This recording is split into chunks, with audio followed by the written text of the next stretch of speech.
આપાતકાલીન સેવાઓ માટે અલગ અલગ નંબર ડાયલ કરવામાંથી મુક્તિ એકમાત્ર 112 નંબર ડાયલ કરવાથી પોલીસ, ફાયર, એમ્બ્યુલન્સ, મહિલા હેલ્પલાઇન, ચાઇલ્ડ હેલ્પલાઇનની તત્કાલ મદદ મળશે।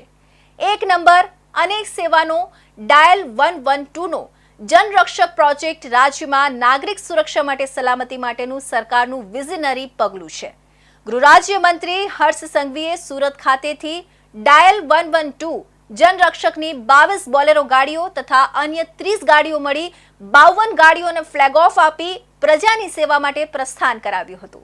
રાજ્યમાં બનતા અપરાધિક બનાવો, માર્ગ અકસ્માતો અને અન્ય ઘટનાઓ અંગે આધુનિક ટેકનોલોજીની મદદથી ઇમરજન્સીના બનાવોમાં ઘટના સ્થળ પર નાગરિકોને પોલીસની ત્વરિત મદદ મળી રહે તે માટે રાજ્ય સરકારે નવતર અભિગમ દાખવ્યો છે, જેના ભાગરૂપે રાજ્યના ગૃહ વિભાગ દ્વારા ડાયલ 112 જનરક્ષક પ્રોજેક્ટ હેઠળ સમગ્ર રાજ્યની પોલીસને ફાળવવામાં આવેલી ગાડીઓ પૈકી સુરત શહેરને 22 જનરક્ષક બોલેરો ગાડીઓ તથા 30 નવી બોલેરો ગાડીઓ મળી 52 ગાડીઓને ગૃહ રાજ્યમંત્રી હર્ષ સંઘવીએ પોલીસ પરેડ ગ્રાઉન્ડ ખાતેથી ફ્લેગ ઓફ આપી પ્રજાની સેવા માટે પ્રસ્થાન કરાવ્યું હતું।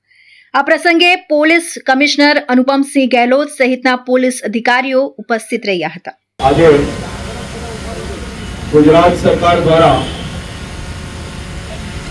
અલગ અલગ ઇમરજન્સી નંબર્સને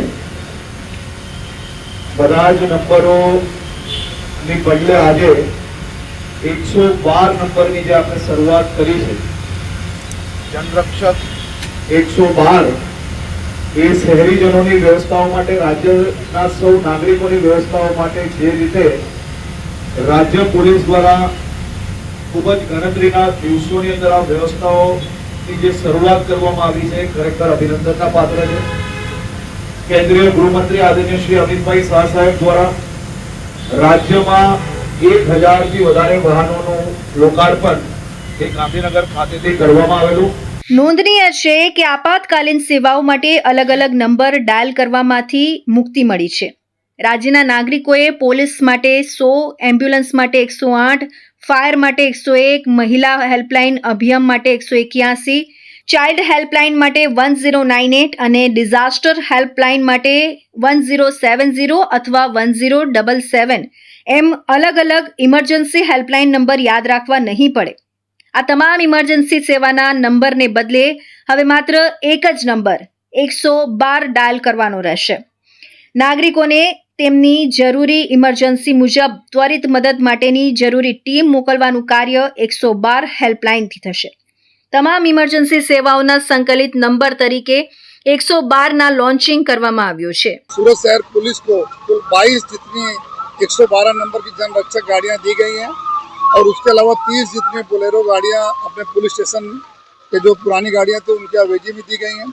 कुल 52 गाड़ियों का जो है हमें नई गाड़ियां सूरत शहर पुलिस में सूरत शहर के लोगों की सुरक्षा के लिए उनकी मदद में जब भी कभी कॉल आए तात्कालिक हमारे अधिकारी पहुंच सकें, उस तरह से गाड़ियां आज माननीय गृह राज्य मंत्री श्री हर्षभाई संघवी साहब के वरद हस्ते इसको जो सूरत शहर की लोगों की सेवा के लिए पुलिस डिपार्टमेंट को लोकार्पण की गई जो है। और हम लोग को बहुत खुशी इस बात की भी है कि हमारी जो मोटर ट्रांसपोर्ट सेक्शन है, जो हमारी मोबिलिटी है, उसमें और जो है हमें जो है त्वरित कार्रवाई करने में जो मदद मिलेगी, इसके लिए जो हम सभी लोग खूब खुश भी है पुलिस बेड़ा जो है। और हम हमारी जो सरकार श्री का अभिगम है कि हमारी लोगों की जितनी जल्दी से पहुंच सके वहाँ पे सेवा करें, उसमें हमें 100% हमें मदद मिलेगी। और इस बारे में हम अपने लोगों को आश्वस्त भी करते हैं, नगरजनों को, कि हमारी इस गवर्नमेंट का जो आशय है, जिस आशय से व्हीकल दी गई उसमें हम लोग જરૂર છે પૂરી લોકોની સેવામાં કોઈ કસર બાકી નહીં। આ અવસરે ગૃહ રાજ્યમંત્રીએ જણાવ્યું હતું કે 112 જનરક્ષક હેલ્પલાઇન નંબરનો ઉપયોગ નાગરિકો કટોકટીના સમયે તાત્કાલિક સહાય માટે કરી શકશે, જેમાં એક જ નંબર ડાયલ કરીને પોલીસ, મેડિકલ અને ફાયર બ્રિગેડ જેવી સેવાઓ મેળવી શકાશે। આ નવીન પહેલ સુરતના નાગરિકો માટેની સુરક્ષા વ્યવસ્થાને વધુ સશક્ત બનાવશે।